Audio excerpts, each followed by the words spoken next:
दोस्तों, तो स्वागत है आज फिर से एक नए वीडियो में। और आज के वीडियो में हम लोग संविधान यानी पॉलिटी के भाग 17 यानी पार्ट 17 को डिस्कस करेंगे। तो बने रहिएगा, वीडियो को ध्यान से देखिएगा।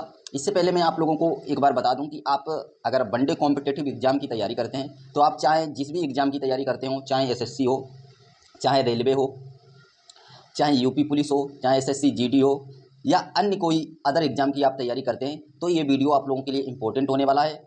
और ऐसे ही वीडियो मैं आप लोगों को इंपॉर्टेंट इस चैनल पे कराता हूं, तो आप लोग इस चैनल को सब्सक्राइब जरूर कर लीजिएगा। और देखिएगा, मैं आप लोगों को आज पॉलिटी का भाग 17 डिस्कस करा देता हूं।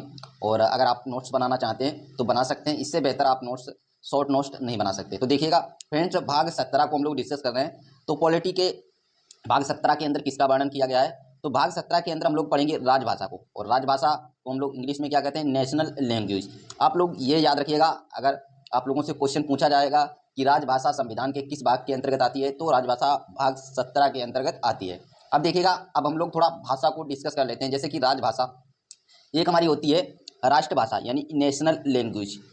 नेशनल लैंग्वेज यानी राष्ट्रभाषा किसे कहते हैं? और एक हमारी होती है राजभाषा यानी स्टेट लैंग्वेज। स्टेट लैंग्वेज किसे कहते हैं? इन दोनों के बारे में हम लोग जब तक जानेंगे नहीं, तब तक हम लोगों को इनका डिफरेंस क्लियर नहीं हो पाएगा। तो देखिएगा फ्रेंड्स, देश की जो सबसे लोकप्रिय भाषा होती है उसे हम लोग राष्ट्रभाषा कहते हैं। जैसे अपने हिंदुस्तान यानी इंडिया की जो राष्ट्रभाषा है वो क्या है? वो हिंदी है। और उर्दू पाकिस्तान की है। आई होप आप लोगों को ये टर्म क्लियर हो गया होगा कि राष्ट्रभाषा किसको कहते हैं। तो देश की जो सबसे लोकप्रिय भाषा है उसे हम लोग राष्ट्रभाषा कहते हैं। जैसे कि हमारे भारत की जो राष्ट्रभाषा है वो हिंदी है, और उर्दू जो है वो पाकिस्तान की राष्ट्रभाषा है।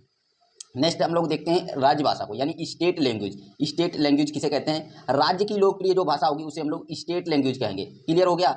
जो देश की लोकप्रिय भाषा उसे राष्ट्रभाषा, और जो राज्य की लोकप्रिय भाषा उसे राज्यभाषा। और जैसे कि हम लोग एग्जाम्पल के माध्यम से समझते हैं, जैसे कि महाराष्ट्र की जो राजभाषा है वो क्या है? मराठी है। और गुजरात की जो राजभाषा है वो गुजराती है। बिहार की जो है वो हिंदी है। नागालैंड की अंग्रेजी है। मेघालय की अंग्रेजी है। इस तरीके से अलग अलग, मतलब राज्य की अलग अलग राजभाषा हो सकती है, या इन्हीं दो राज्यों की एक राजभाषा हो सकती है। ये आप लोग याद रखिएगा। अब हम लोग आगे चलते हैं और आगे हम लोग कुछ इंपॉर्टेंट और पॉइंट्सों को कवर करते हैं। जैसे कि राजभाषा। राजभाषा किसे कहते हैं? ये एक टर्म इंपॉर्टेंट है और हमारे संविधान के अंदर इसका उल्लेख भी किया गया है। तो राजभाषा यानी ऑफिशियल लैंग्वेज। याद रखिएगा, ऑफिशियल लैंग्वेज किसे कहते हैं? जिस भाषा में पेपर वर्क किया जाता है उसे राजभाषा कहा जाता है। इसको दरबारी भाषा भी कहते हैं। इंपॉर्टेंट है, कई बार स्टेट पीसीएस में पूछा गया है कि दरबारी भाषा किसे कहते हैं, और वहां पे ऑप्शन दिया गया था राजभाषा, राज्यभाषा, राष्ट्रभाषा, ऐसे करके ऑप्शन दिए हुए थे। उनमें से आप लोगों को चुनना था कि राजभाषा। तो आई होप ये क्लियर हो गया होगा। जिस भाषा में पेपर वर्क यानी कागजी कामकाज किए जाते हैं उसे हम लोग ऑफिशियल लैंग्वेज कहते हैं, यानी राजभाषा कहते हैं। और इसको हम लोग दरबारी भाषा के नाम से भी जानते हैं। आगे चलते हैं और आगे देखिएगा, ऑफिशियल लैंग्वेज यानी राजभाषा।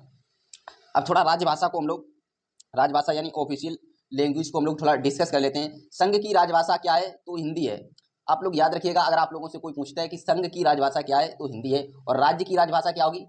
राज्य की जो राजभाषा है वो अलग अलग राज्य की अलग अलग राजभाषा हो सकती है, या किन्हीं दो राज्यों की एक राजभाषा हो सकती है, दो से ज्यादा राज्यों की भी एक ही राजभाषा हो सकती है। ये टर्म आप लोग एकदम क्लियर रखिएगा। जैसे कि नागालैंड की जो राजभाषा है वो अंग्रेजी है, और बिहार की जो राजभाषा है वो हिंदी है। आप लोग याद रखिएगा। आगे चलते हैं और आगे देखिएगा, एक इंपॉर्टेंट पॉइंट है जिसे आप लोग याद रखिएगा। सहायक राजभाषा कौन सी है हमारी? तो सहायक राजभाषा जो है वो हमारी अंग्रेजी है। इसको आप लोग जरूर याद रखिएगा। आगे बढ़ते हैं और आगे देखते हैं। अब देखिएगा फ्रेंड्स, यहाँ से प्रश्न जो है वो कारक एवं कथन के रूप में पूछे जाते हैं। स्टेट पीसीएस में हो चाहे यूपीएससी में हो, ऐसे क्वेश्चन जरूर पूछे जाते हैं। इन पॉइंट्सों को आप ध्यान में जरूर रखिएगा। देखिएगा फ्रेंड्स, 14 सितंबर 1949 को आयंगर फार्मूला, ये आप लोग याद रखिएगा, आयंगर फार्मूला के आधार पर हिंदी को देश की राजभाषा घोषित कर दिया गया था। तो आप लोग आयंगर फार्मूला को यहाँ से याद रखिएगा, और ये डेट 14 सितंबर 1949 याद रखिएगा। नेक्स्ट है, 14 सितंबर को हम लोग हिंदी दिवस मनाते हैं। क्लियर है? क्योंकि 14 सितंबर 1949 को हिंदी को राजभाषा घोषित किया गया था, इसीलिए 14 सितंबर को हम लोग क्या मनाते हैं? हिंदी दिवस मनाते हैं। आगे देखिएगा, आगे एक पॉइंट है, हिंदी को राष्ट्रभाषा सर्वप्रथम नर्मदा जी ने कहा था। तो नर्मदा जी का नाम आप लोग याद जरूर रखिएगा। आगे एक पॉइंट है, भारत में 44% लोग हिंदी बोलते हैं। कितने परसेंट? 44%। 44% लोग हिंदी को बोलते हैं, तो ये आप लोग याद जरूर रखिएगा। आगे चलते हैं और आगे देखते हैं। आगे एक पॉइंट दिया गया है, हिंदी को राष्ट्रभाषा की मांग सर्वप्रथम बाल गंगाधर तिलक ने की थी। इंपॉर्टेंट है, किसने की थी? बाल गंगाधर तिलक ने की थी। तो इनका नाम आप लोग याद जरूर रखिएगा। आगे बढ़ते हैं और आगे देखिएगा, एक पॉइंट दिया गया है, संविधान हिंदी को राष्ट्रभाषा नहीं घोषित करता बल्कि हिंदी को राजभाषा घोषित करता है। ये पॉइंट इंपॉर्टेंट है और इस पॉइंट से आप लोगों को ये सीखने को मिलता है कि हमारे संविधान के अंदर जो उल्लेख किया गया है वो राजभाषा का किया गया है, ना कि राष्ट्रभाषा का।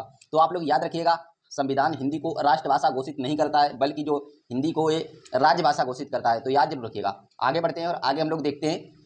अब देखिएगा फ्रेंड्स, अब जो है अब हमारा संविधान से रिलेटेड जो भी है मतलब अनुच्छेद स्टार्ट हो रहे हैं और यही क्वेश्चन में पूछे भी जाते हैं, वहाँ से भी क्वेश्चन पूछा जाता है, लेकिन ज़्यादातर क्वेश्चन आर्टिकल से पूछे जाते हैं। तो आप लोग देखिएगा अनुच्छेद 343, अनुच्छेद 343 के अंदर क्या लिखा गया है? लिखा गया है कि संघ की राजभाषा हिंदी होगी। इंपॉर्टेंट है, अनुच्छेद 343 के अंदर ये कहा गया है कि संघ की जो राजभाषा है वो क्या होगी? वो हिंदी होगी। आर्टिकल 344 क्या कहता है? कहता है राजभाषा के संबंध में आयोग संसद के समिति की चर्चा की गई है। इंपॉर्टेंट है, ये भी आप लोग याद जरूर रखिएगा। नेक्स्ट अनुच्छेद हम लोग देखते हैं, अनुच्छेद 345। अनुच्छेद 345 के अंदर क्या लिखा गया है? राज्यों की राजभाषाओं की चर्चा की गई है। जो भी हमारे राज्य हैं उनकी राजभाषाएं क्या क्या होंगी, उनकी चर्चा की गई है। और 345 हमारे लिए इंपॉर्टेंट है। देखिएगा, इसमें एक पॉइंट दिया गया है, राज्यों की राजभाषा अलग अलग हो सकती है, जैसा कि मैंने आप लोगों को क्लियर करवा दिया था। और यहाँ पे एक पॉइंट दिया गया है, 9 राज्यों की राजभाषा जो है हिंदी है। ये भी मैंने आप लोगों को क्लियर करवाया था कि 2 या 2 से अधिक राज्यों की एक ही राजभाषा हो सकती है। ये मैंने आप लोगों को पहले ही क्लियर करवा दिया था। नेक्स्ट जो हमारा आर्टिकल है वो आर्टिकल 346, और आर्टिकल 346 के अंदर क्या कहा गया है? कहा गया कि एक राज्य से दूसरे राज्य के बीच जो पत्राचार है यानी कम्युनिकेशन लैंग्वेज है की भाषा जो होगी वो हिंदी होगी या अंग्रेजी होगी। 346 हमारे लिए वेरी वेरी इंपॉर्टेंट है। यूपीएससी हो चाहे स्टेट पीएससी हो, ऐसे क्वेश्चन जरूर पूछती है। अब देखिएगा फ्रेंड्स, एक राज्य से दूसरे राज्य की जो पत्राचार की भाषा है, यानी एक राज्य जब अपने दूसरे राज्य को कोई खत लिखता है या कम्युनिकेशन या कोई मेल करता है तो उसकी जो भाषा होगी वो क्या होगी? वो हिंदी होगी या तो फिर अंग्रेजी होगी। ये आप लोग याद जरूर रखिएगा। देखिए फ्रेंड्स, ये था हमारा आज का जो कंटेंट जो मैंने तैयार किया था। आप लोग अगर नोट्स बनाना चाहते हैं तो ऐसे ही बना सकते हैं।